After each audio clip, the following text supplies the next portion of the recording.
Okay, so good morning mga kabreeders. Sino po sa atin yung may magandang gising dyan? Tayo po, maganda po yung gising natin.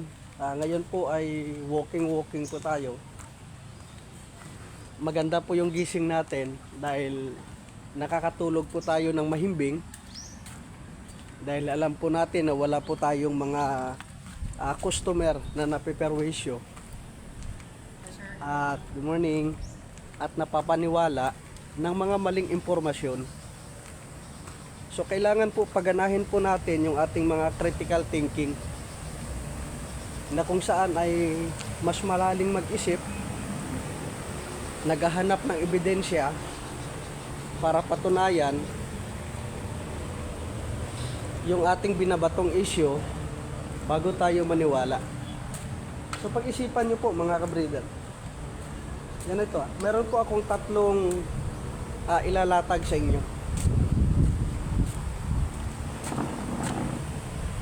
Patungkol po ito sa hocus pocus. Maghanap tayo ng pwesto medyo against the light. Yan. Na mayroon pong hocus pocus na nagaganap sa pag-i-import po ng IG galing Brazil. Bakit nga ba po? Una, kung totoong mayroong nag-i-import Brazil to Pilipinas na live chicken, bakit wala po tayong nakikita na video o puwerba na ito po ay nakalabas mula sa Brazil? Alam natin mga kabreeder na ang Brazil ay mayroon border restriction at mahigpit po yung kanilang pagpapatupad ni pagpuslit, ni pagpapalabas ng mga lahing Indio gigante. At kung makakuha ka man, ito po ay may kamahalan. Ito po ay may presyo dahil na-auction nila nito at ang nakakakuha nito sa auction ay mga kilalang tao.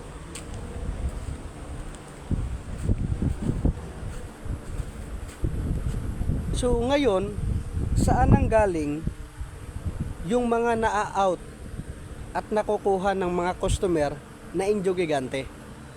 Yun yung ating pag-uusapan. Sa ebidensyang ating nakalap,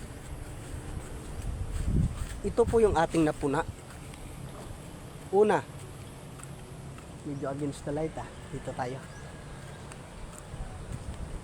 Una, isa sa mga ebidensya na patunay, may mga customer na nakakakuha na galing Brazil daw, direct Brazil, yung linyada, pero bakit may marking sa paa? Ang marking po sa paa ay pagbutas o yun ay ginagawa po niyan noong sisiw pa lang o di old ang isang sisiw na minamarkahan. So yung isa butas, may sugat, mga ganun. So mostly yung mga gawa po niyan at nagpa-practice po niyan, napapractice po niyan dito sa Pinas. Ginagawa po yan sa mga manok panabong at sa mga malalaking farm para matukoy nila kung ano ang bloodline na kanilang ginamit.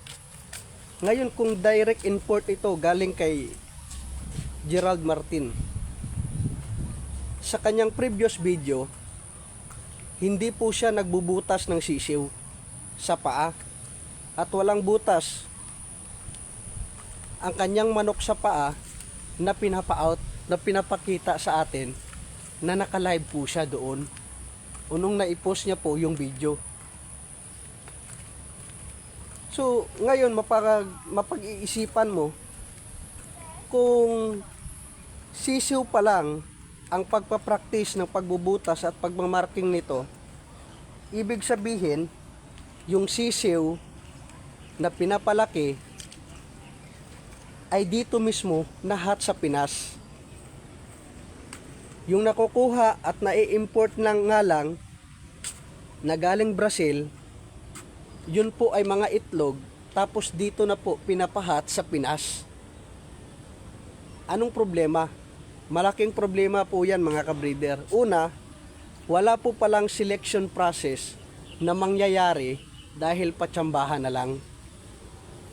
Tapos pangalawang ebidensya, gusto ko pong paganahin nyo po yung mga critical thinking ninyo. Yung tinatawag natin na deform sa paa, na ang tanging rason ng pagkakaroon po nun ng deform sa paa ay dahil po sa incubation, dahil po sa incubator.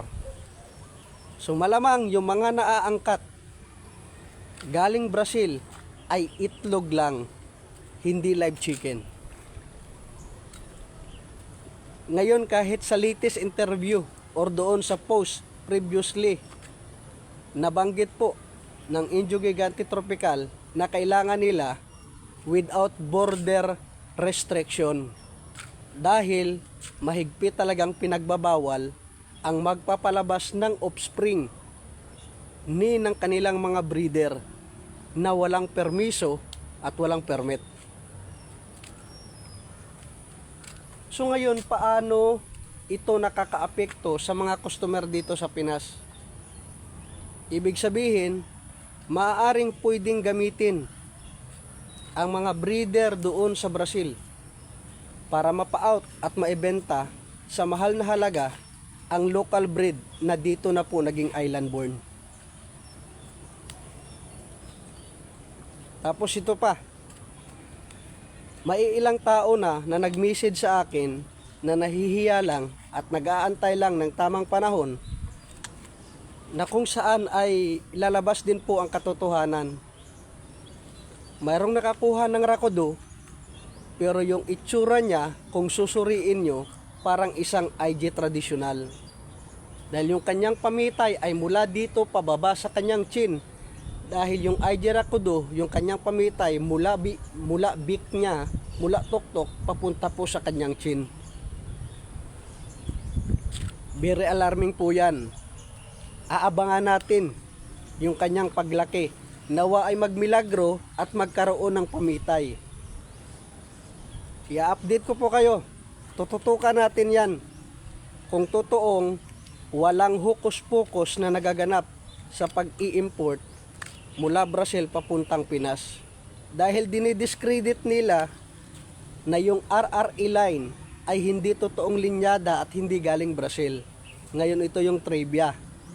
Sa pagkakaunawa ni John Mark, sila po ay mga Amerikano na nakabase sa Amerika at never pang nakaapak sa Brazil. Doon ka po nagkakamali. Dahil mismo si Ma'am Elisa at yung kanyang mister ay kapwa Brazilian din po. Masdan nyo po yung kanilang apelyido. Na-post ko na kagabi pa. Isang patunay na sila po ay mga Brazilian din po at may mga kamag-anak sa Brazil at mismo mga top breeder yung mga pinagkuna nila ng kanilang mga materialis na ginagamit. Doon pa sila mismo nagpa-picture sa Galo Gigante.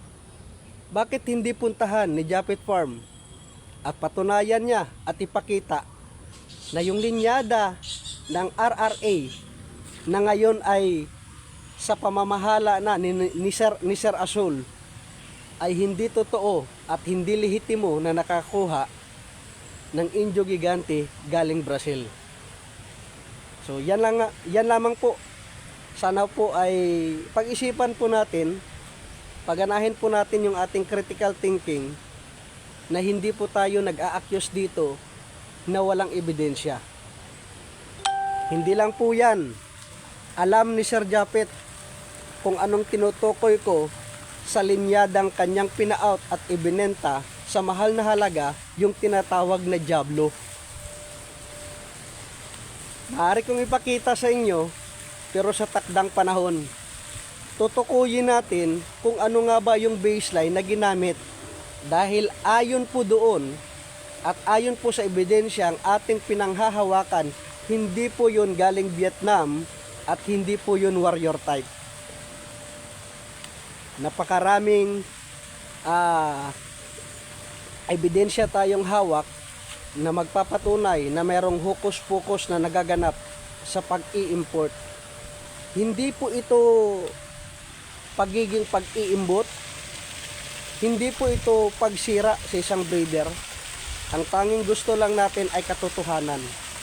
katotohanan na malalantad sa tamang panahon. Yun lamang po mga kabreeder.